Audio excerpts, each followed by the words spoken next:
All right. In May of this year, Dan Schneider launched a lawsuit against the producers of the Quiet on Set documentary at Discovery, and he said that they were defaming him by implying that he was either complicit or participatory in the abuse of minors at Nickelodeon back when he was an executive there. So I went back and saw the text in this lawsuit he filed in May. It says Quiet on Set's portrayal of Dan Schneider is a hit job.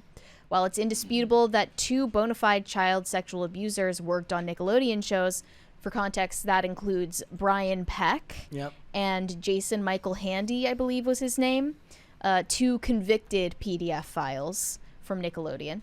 They said it's likewise indisputable that Dan Schneider had no knowledge of their abuse, was not complicit in the abuse, condemned the abuse once it was discovered, and critically was not an abuser himself.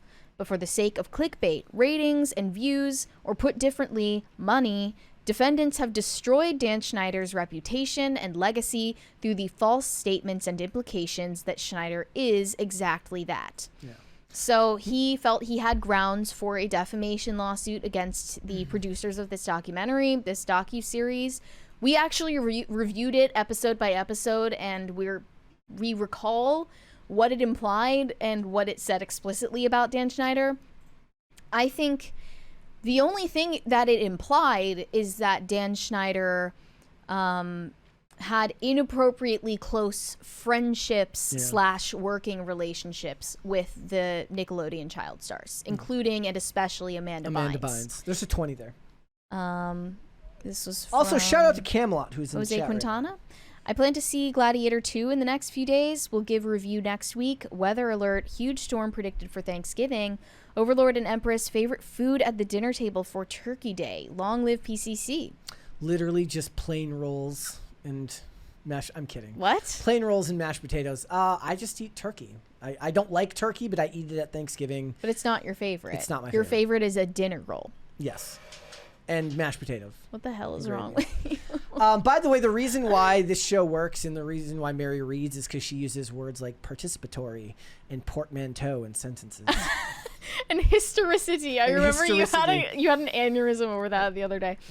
My favorite food for Thanksgiving is actually the leftover sandwiches that you make out of the turkey and the cranberry sauce. So I don't know if that counts, but there's your answer. So now the more recent development is a judge has allowed Dan Schneider to proceed with this defamation suit against the producers of the documentary. I want to ask, do you think that there is legitimate grounds for this? Probably. I mean, like, did they go too far? Like, outside of evidence that he actually did, look, we can all know without actually knowing. You can think you know, but outside of somebody coming out and providing actual evidence, which is the hardest part of all this stuff, the most heinous crimes that can happen are the ones that will never have evidence shown to them because nobody went to the cops. No kits were filed. If something like that happened, obviously that's not even what they're talking about here. And that means you're grounds for a lawsuit. If you can't prove it, you better be ready to face a lawsuit. And everyone can use, what do they call it? Preponderance of evidence, right? Like, look at all that's the reason why they did the first few episodes about how he treated the adults like crap too, to lead you into it. Actually, I mean, if we're to believe the testimony of a bunch of the parents of the child actors who were on All That, who were on other Dan Schneider produced shows, they said that he went behind closed doors with some of these child actors privately to work with them on their scenes or whatever.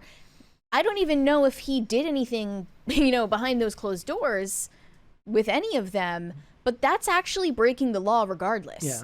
Because the law is that you need to be within eyeshot and within earshot of their parent / legal guardian at all times. So what they would be talking about here is breaking like child labor laws, not even the type of laws that Dan Schneider is suing for. Right. And then aside from that, he definitely seemed to have an inappropriate friendship with Amanda Bynes when she was a child. And in making your adult coworkers look at porn.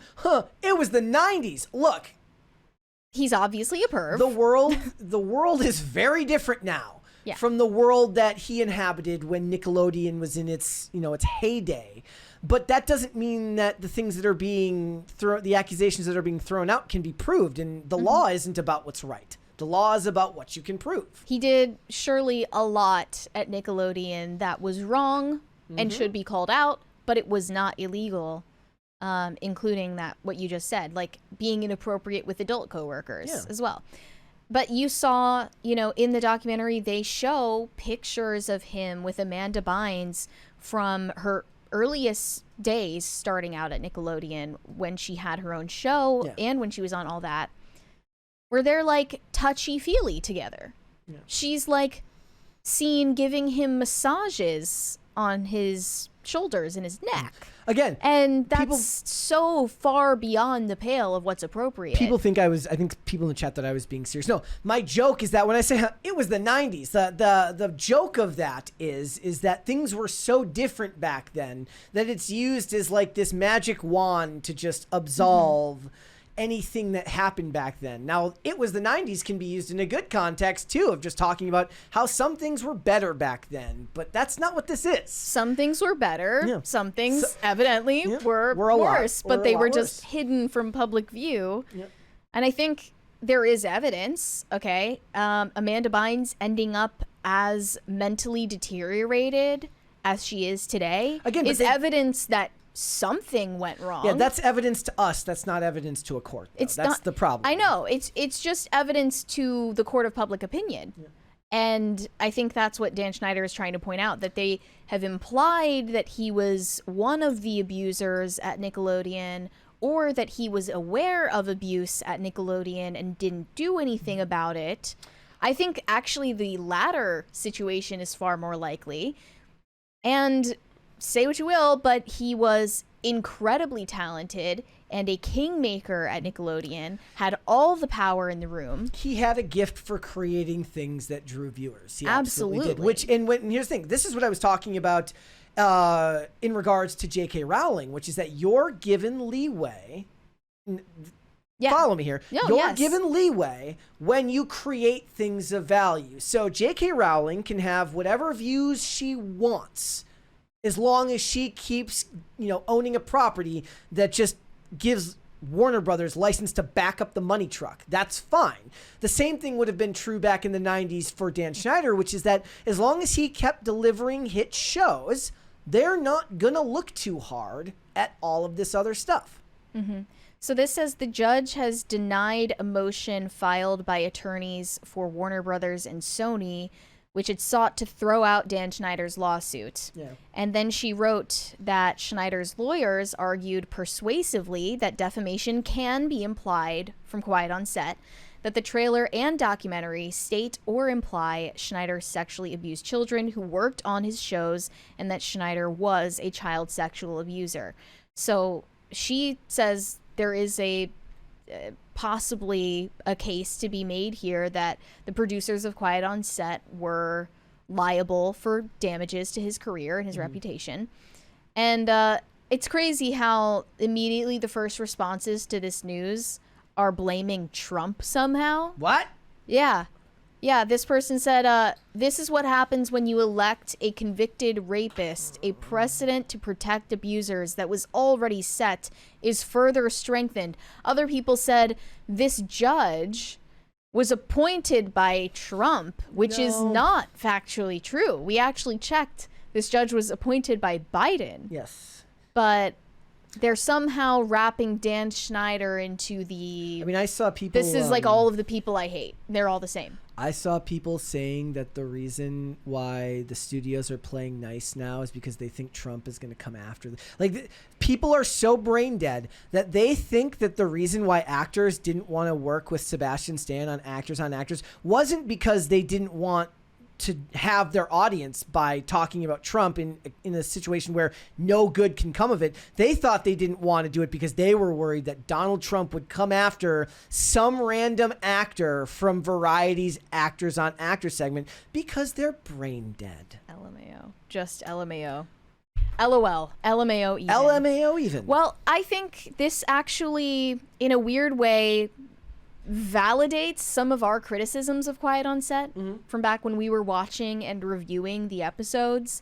It was frustrating to watch where they kind of approached a substantive look at Nickelodeon's history and then backed away from it over and over again. Well, because they couldn't prove it. Exactly. But then as a replacement for the substance they couldn't find because some people wouldn't give them interviews or wouldn't give them documented evidence, or, you know, some things just can never be known, they replaced that with people complaining about Dan Schneider being a jerk, which he definitely was. Yeah.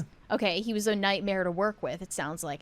But they replaced that substance. Like, they sold you a documentary about rampant child abuse at Nickelodeon, and then what they gave you was, like, half that, and then half, like, Dan Schneider has a foot fetish, and he was a jerk to his coworkers. The first episode was masterfully done if you were trying to appeal to emotion, which had nothing to do with children. It was just that he treated the women that worked for him, the adult women that worked for him, poorly, and that primes you emotionally for episode 2. Like, oh, this is a bad guy. Yeah. I'm ready to... Again, everyone was ready to believe you from the beginning. Right. You don't need to prime anyone to believe that Dan Schneider is a bad dude. These rumors have been everywhere for years before the documentary was made, so I think that's actually the best defense they have against Dan Schneider's defamation suit is people already thought you were an abuser before. I wonder what's going to happen to... Look, Sonic 3 is about to come out. And one of the things that came out in that documentary was that James Marsden spoke on behalf of Brian Peck. And James Marsden is one of the stars of the Sonic franchise. And I wonder if that will be something that comes up in the process of... I mean, I guess it probably won't. I mean, the movie's coming out in less than a month, I think, or in about a month. So I don't think it's going to hurt their box office. But when that initially came out, I'm like, is they going to push the release date? Nobody's bringing it up. Yeah. There's a 20 there. Corey Anderson said, I feel if you are defamed and do not sue, you are probably guilty. Aside from that, is it a sin to fight the Pope?